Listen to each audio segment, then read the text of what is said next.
Singapore, the state coroner criticized 2 lifeguards and a swimming instructor after a 6-year-old girl, who did not know how to float or swim independently without support, died following a near drowning at Kallang Basin Swimming Complex. On December 20, 2017, little Sherlyn Ler was left to fend for herself for at least 4 minutes as she swam using a swimming board.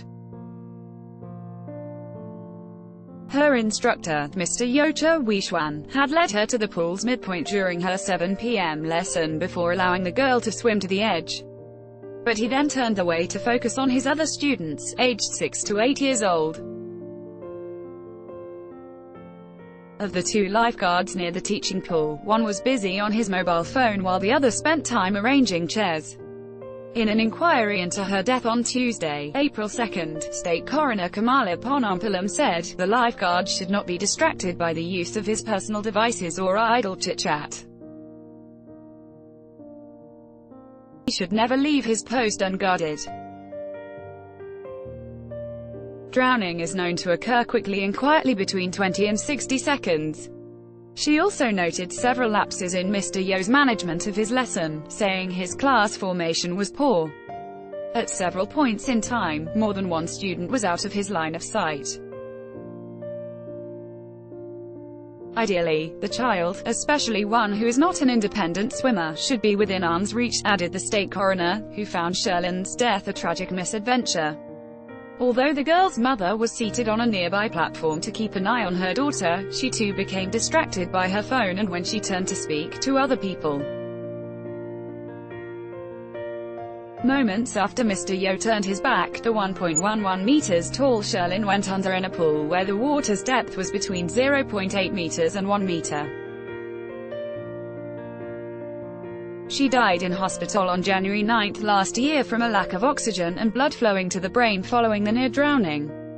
The Straits Times understands that Mr. Yo's coaching license has been suspended by Sport SG, and Mr. Ferdis Rajamarikan and Mr. Law Kumwar, who left the pool unattended for at least 4 minutes, are no longer lifeguards. It emerged at the hearing that at 7:05 p.m., Mr. Ferdis, who had been watching over the training pool, asked Mr. Law to take over his duty as he needed to use the washroom. The state coroner said the closed-circuit television footage showed Mr. Ferdis looking at his phone while Mr. Law was arranging some chairs in the area. At about 7:15 p.m., 2 girls in the pool noticed Sherlyn floating face up and alerted Mr. Law. Mr. Law and Mr. Yo swam towards the girl and cardiopulmonary resuscitation was performed on her. Paramedics arrived at the swimming complex at around 7:30 p.m. and she was rushed to Tan Tock Seng Hospital, before being transferred to KK Women's and Children's Hospital the next day. State Coroner Kamala said that according to Mr. Garrett Lim, who is a trainer of the Swim Safer program at Sport SG, Sherlyn should not have been left to swim alone. She was about 10 meters from her coach when the incident happened. Mr. Lim also said the swimming board is a poor flotation device which is not stable and may float away, leaving the child unaided.